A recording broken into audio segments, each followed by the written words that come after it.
नमस्कार दोस्तों, एक बार फिर से आप सभी का स्वागत है आपके अपने YouTube channel Indian technical institute पर। और दोस्तों, आप सभी के लिए जो है एक बहुत ही बेहतरीन खुशखबरी निकल के आई है। जो बच्चे आईटीआई कंप्लीट कर चुके हैं और जो है कंप्लीट करने वाले हैं, उन दोनों ही स्टूडेंट के लिए ये खुशखबरी रहने वाली है।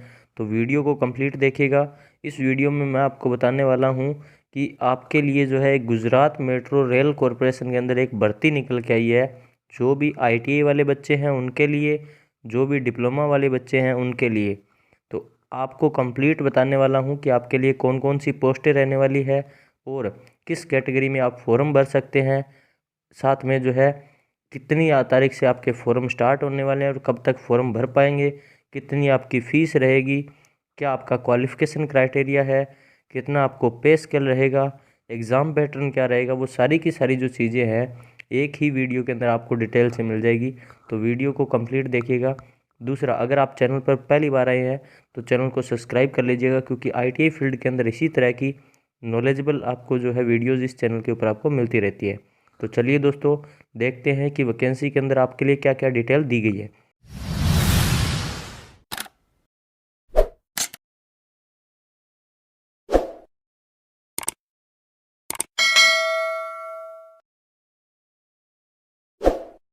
तो दोस्तों, आप देख सकते हैं यहाँ पर जो आपके लिए नोटिफिकेशन आया है, ये आया है जीएमआरसी यानी कि गुजरात मेट्रो रेल कॉरपोरेशन की तरफ से ये आपको नोटिफिकेशन मिला है।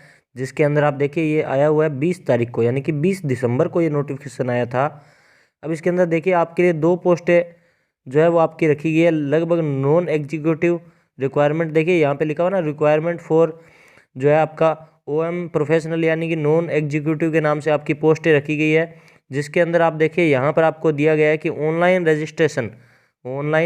रजिस्ट्रेशन जो है वो आपके कब से स्टार्ट हो रहे हैं। तो ऑनलाइन रजिस्ट्रेशन आपके जो है 22 दिसंबर से स्टार्ट हो चुके हैं और 21 जनवरी 2022 जो है इसके फॉर्म भरने की लास्ट डेट रहेगी। और आपको फॉर्म भरना कहाँ पे है, तो आप देखिए यहाँ पर आपको इस जगह पे आपको इनकी वेबसाइट दे रखी है www.gujaratmetrorailcorporation.com। इसके ऊपर जो करियर का लिंक होगा उसके अंदर आपको जाके फॉर्म भरना पड़ेगा। इसके बाद में इन्होंने बोला है कि पेमेंट और फीस जो है वो आपकी सभी पोस्टों के लिए इसी तारीख तक रहेगी जब तक आपके फॉर्म भरे जाएंगे दोस्तों। और यहाँ पर आपको इसके बाद में इन्होंने जो आपका एग्ज़ाम होना है, डेट ऑफ टेस्ट यानी कि जो एग्ज़ाम लेना है इन्होंने, उसकी तारीख भी आपको बता दी कि फरवरी 2022 के अंदर हम इसका एग्ज़ाम भी ले लेंगे, इससे नहीं है कि डिले करेंगे। अब इसके बाद में देखिए आपको दिया गया है कि कौन कौन सी आपकी पोस्टें रहेगी। तो आपको जितनी यहाँ पर पोस्टें दे रखी है, इसमें देखिए आपको ऊपर की तरफ जो पोस्टें दे रखी है उसमें दे रखा है station controller, train operator, customer relaxation assistant, इसके बाद में जूनियर एग्जीक्यूटिव, इसके बाद में जो है मेंटेनर यानी कि जूनियर इंजीनियर और मेंटेनर। इसके बाद में यहाँ पर आपको अलग अलग जो है डिटेल दी गई है कि कौन कौन सी पोस्टों के लिए कितनी कितनी आपकी पे स्केल रखा जाएगा। तो यहाँ पर देखिए जो भी स्टेशन कंट्रोलर है उनके लिए 33,000 से लेकर 1,00,000 रुपये तक का पे स्केल रखा गया है। जिसके अंदर आपकी पोस्टों की संख्या दे रखी है 71 है। इसके अंदर कौन कौन से एलिजिबल रहेंगे, तो डिप्लोमा इंजीनियरिंग कर रखा है, मेडिकल, इलेक्ट्रिकल, कंप्यूटर साइंस के अंदर, इलेक्ट्रॉनिक के अंदर कर रखा है, तो उन सभी के लिए यहाँ पर रखी गई है। एज लिमिट यहाँ पे आप देख सकते हैं 18 से लेकर 28 साल तक रखी गई है। और आपको यहाँ पर बताया गया है कि मेडिकल स्टैंडर्ड के आधार पर जो आपको क्या रखा गया है, तो I1 की कैटेगरी के अंदर रखा गया है। अब देखिए इसके बाद में जो है कस्टमर रिलैक्सेशन असिस्टेंट की पोस्ट है, उसके अंदर 11 पोस्टें हैं, 25,000 से लेकर 80,000 रुपये तक सैलरी है, 11 पोस्टें हैं। इसके अंदर आपके अलग अलग क्वालिफिकेशन और दे रखी है। अपने बात करते हैं आईटीआई वाले बच्चों के लिए। तो आईटीआई वाले बच्चों के लिए जो आपको दे रखा है वो ये कॉलम दे रखा है जो 4 नंबर पे है, जिसके अंदर आपकी मेंटेनर के नाम से पोस्ट रखी गई है, जिसमें आपको पे स्केल 20,000 से लेकर 60,000 रुपये तक रखा गया है। 33 पोस्ट है, 33 की 33 जनरल कैटेगरी की है।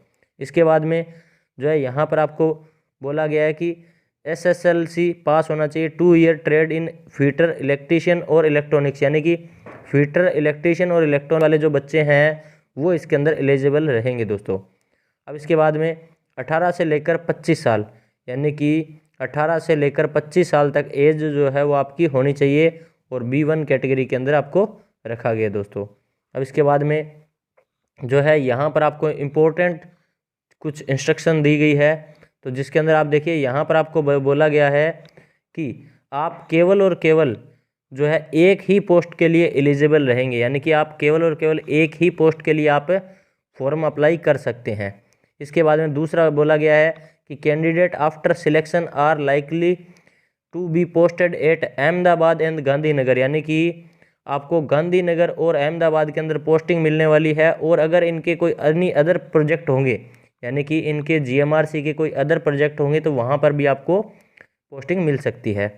अब इसके अंदर जो है आपको कुछ और जो है आपको इन्फॉर्मेशन दी गई है, जिसके अंदर आपको क्वालिफ़िकेशन का बताया गया है कि क्वालिफ़िकेशन के अंदर क्या क्या चीज़ें होनी चाहिए। तो देखिए, क्वालिफ़िकेशन के लिए सबसे बेहतरीन जो चीज़ इन्होंने रखी है वो रखी है जो बच्चे अभी डिग्री कर रहे हैं उनके लिए, यानी कि जिनकी कंप्लीट है वो तो ठीक है, लेकिन इन्होंने रखा है कि जो बच्चे कैंडिडेट अपेयरिंग के अंदर है, यानी कि फाइनल ईयर के एग्ज़ाम जिन्होंने देने हैं डिप्लोमा डिग्री आईटीआई के, can also apply for this, इनकी पोस्ट जो है आपकी उनके लिए वो अप्लाई कर सकते हैं जो बच्चे आईटीआई कंप्लीट करने वाले हैं, डिप्लोमा कंप्लीट करने वाले हैं, जिनके फाइनल ईयर के एग्ज़ाम अभी होने वाले हैं वो बच्चे दोस्तों। बस उसके लिए कंडीशन है कि जब आपका वेरिफिकेशन का टाइम होगा, ठीक है ना, तो उस कंडीशन के अंदर आपको ओरिजिनल जो मार्कशीट है वो आपको जमा करवानी पड़ेगी, ओरिजिनल मार्कशीट आपकी दिखानी पड़ेगी, तब तक आपका रिजल्ट आया हुआ होना चाहिए, कहने का मतलब ये है। अब इसके बाद में आपको बोला गया जॉब प्रोफाइल, यानी कि जॉब प्रोफाइल क्या है।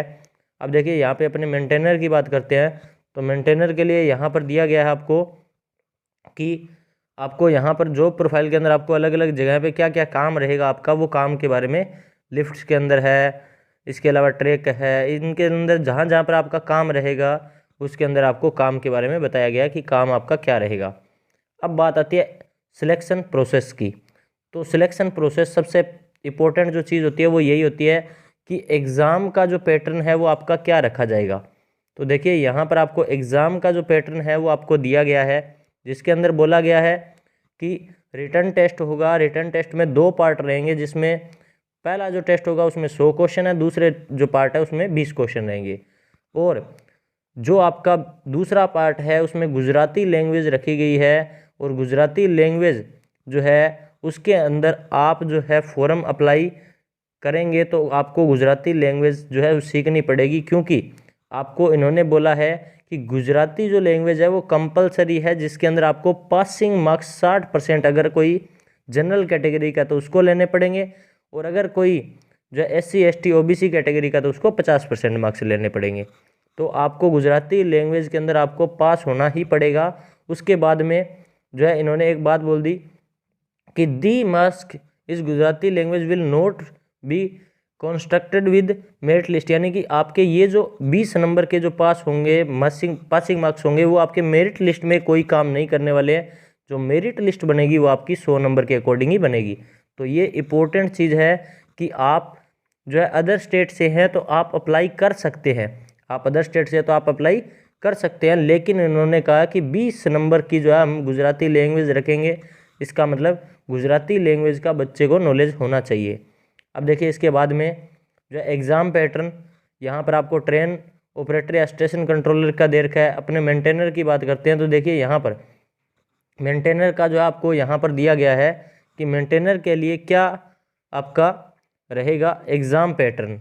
तो मेंटेनर के लिए देखिए एग्ज़ाम पैटर्न जो है वो आपको यहाँ पर दिया गया है कि 120 मिनट का टाइम दिया जाएगा आपको, और 100 क्वेश्चन रखेंगे हम। 120 मिनट का टाइम देंगे और 100 क्वेश्चन रखेंगे, जिसमें से 40 नंबर की टेक्निकल पार्ट रहेगा, यानी कि आपकी जो ट्रेड है उस ट्रेड से रिलेटेड थ्योरी वगैरह के क्वेश्चन आएंगे, जिसमें 20 नंबर की आपकी गुजराती लैंग्वेज है। लॉजिकल एबिलिटी और रीजनिंग 15 नंबर की है, यानी कि रीजनिंग आपकी 15 नंबर की रहेगी, 10 नंबर की आपकी मैथ रहेगी और 15 नंबर की आपकी इंग्लिश रहेगी। ये आपका एग्ज़ाम का पैटर्न है। और अगर आपको पर्टिकुलरली एग्ज़ाम का सिलेबस डाउनलोड करना है तो इन्होंने बोल दिया सिलेबस जो है आपका अवेलेबल है कौन सी साइट पे, तो इनकी जो वेबसाइट थी उसी के ऊपर दोस्तों। अब इसके बाद में जो है आपको बोला गया है कि यहाँ पर सबसे इम्पोर्टेंट जो चीज़ है वो इन्होंने इंस्ट्रक्शन दे दी कि ऑब्जेक्टिव टेस्ट के अंदर अगर कोई बच्चा रॉन्ग आंसर करता है तो उसको जो है आपके यहाँ पर 1 मार्क्स काट लिया जाएगा। इस यानी कि इसका मतलब जो है इस पेपर के अंदर आपके लिए नेगेटिव मार्किंग भी रखी गई है दोस्तों। और यहाँ पर आपको बोला गया है कि कट ऑफ स्कोर जो है वो आपको जो है मिनिमम जो पासिंग मार्क्स है वो आपको कंप्लीट करना ही पड़ेगा। अब इसके बाद में जो है यहाँ पर क्वालिफाई इन द टेस्ट, इसके बाद में आपको क्या प्रोसेस रहेगा उसके बारे में बताया गया। मेडिकल एग्जामिनेशन, तो हाँ जी ये सबसे इम्पोर्टेंट है। तो देखिए यहाँ पर आपको बताया गया है कि मेडिकल एग्जामिनेशन, तो मेडिकल एग्जामिनेशन के लिए जो आपका इनका बोर्ड है वो आपका अहमदाबाद और गांधीनगर में रहेगा। और जो बच्चा एग्ज़ाम क्लियर करेगा उसको जो है मेडिकल देना पड़ेगा, यानी कि इसके पेपर के बाद में आपका मेडिकल एग्जामिनेशन रहेगा, एक तरीके से बोल सकते हैं कि मेडिकल उसको देना पड़ेगा। अब इसके बाद में जो है यहाँ पर आपको ट्रेनिंग और कंस्ट्रक्ट पीरियड के बारे में बताया गया दोस्तों। तो यहाँ पर आपको ट्रेनिंग और कंस्ट्रक्ट पीरियड के अंदर बताया गया है कि आपका जो ट्रेनिंग पीरियड है देखिए कितना रहने वाला है, 2 साल का, यानी कि 2 साल का आपका ट्रेनिंग पीरियड रहने वाला है। 2 ईयर ड्यूरेशन का ट्रेनिंग पीरियड आपका रहेगा। और इसके बाद में अगर अपने बात करें तो इन्होंने बोला है कि यहाँ पर आपके लिए जो है 5 ईयर तक जो है इन्होंने आपको रखना है। उसके बाद में इन्होंने यहाँ पर एक जो पर्टिकुलरली एक लाइन बोल दी कि service of the candidate during training construct period में be terminated by the GMRC if the performance of candidate with is found to be unsatisfy, यानी कि आपकी अगर परफॉर्मेंस अनसेटिस्फाई होती है ट्रेनिंग पीरियड में, यानी कि अगर आपको काम का नॉलेज होता है, काम आप बेहतर करते रहते हैं, तो ये आपका जो टाइमिंग पीरियड है इसको बढ़ा देंगे। अदरवाइज़ ये जो है आपको 5 साल के बाद में यहाँ से निकाल भी सकते हैं, वो इनके पास जो है पावर भी रहेगी। अब इसके बाद में जो है आगे आपको दिया गया है यहाँ पे ट्रेनिंग पीरियड के अंदर आपका क्या जो है पे स्केल रखा जाएगा। तो देख सकते हैं आप पे स्केल के बारे में आपको बताया गया है। और यहाँ पर एज के अंदर रिलैक्सेशन बताया गया कि एज के अंदर रिलैक्सेशन क्या रहेगा। तो एज के अंदर रिलैक्सेशन देख सकते हैं SC ST को आपका 5 साल का, 3 ईयर का जो है OBC को, और अगर बात करें तो यहाँ पर कोई अगर एक्स सर्विसमैन है तो आपका 45 साल तक का कोई स्टूडेंट है वो अप्लाई कर सकता है। अब इसके बाद में यहाँ पर आपका जो है इस जगह पे आपको सारी की सारी जो है चीज़ें बताई गई है कि फ़ीस जो है वो आपकी कितनी रखी गई है। तो जनरल और अनरिजर्व कैटेगरी के लिए जो फ़ीस है वो दोस्तों यहाँ पे आप देख सकते हैं 600 रुपये रखी गई है। और आपकी जो है OBC कैटेगरी के लिए आपका जो है 300 रुपये, और जो है आपका SC ST के लिए 150 रुपये फ़ीस रखी गई है, जो नॉन रिफंडेबल है, यानी कि आपकी फ़ीस जो है वापस नहीं दिया जाएगा दोस्तों। अब इसके बाद में हाउ टू अप्लाई, यानी कि आपको फॉर्म अप्लाई करना कैसे है उसके बारे में सारी की सारी डिटेल दी गई है। तो आपको बता दिया गया, सबसे पहले मैंने वीडियो के अंदर स्टार्टिंग के अंदर ही आपको बता दिया था कि फॉर्म जो है 22 दिसंबर से लेकर 21 जनवरी तक फॉर्म भर सकते हैं आप। और फॉर्म भरना कैसे है तो सारी की सारी इंस्ट्रक्शन आप पढ़ लीजिएगा। मैं आपको जो है ये PDF आपके टेलीग्राम ग्रुप के अंदर डाल दूंगा।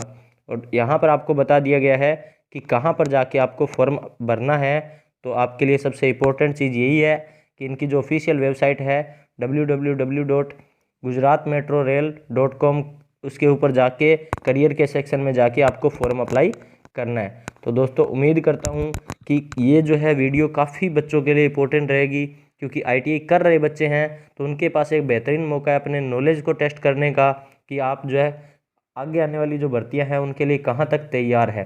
तो आप फॉर्म अप्लाई करके एग्ज़ाम ज़रूर देके जिससे जो है थोड़ा सा कॉन्फिडेंस आपका बिल्ड होगा और आपको पता लगेगा कि एग्ज़ाम के जो पेपर है वो किस तरीके के आते हैं, जो ITI के बच्चे जो ITI कर रहे हैं उनके लिए। दूसरा, जिनकी ITI कंप्लीट हो रखी है और जॉब की तलाश कर रखे हैं, तो मैं उम्मीद करता हूं कि घर बैठने से बेहतर है कि आप जो है अप्लाई करके और एक बार टेस्ट कीजिए कि आप जो है अगर एलिजिबल होते हैं और आप घर पे बैठे रहते हैं, इससे बेहतर है कि आप फॉर्म भर के और एग्ज़ाम दीजिए, ताकि अगर आपका सिलेक्शन होता है तो कुछ नहीं से बेहतर कुछ है तो सही रहेगा।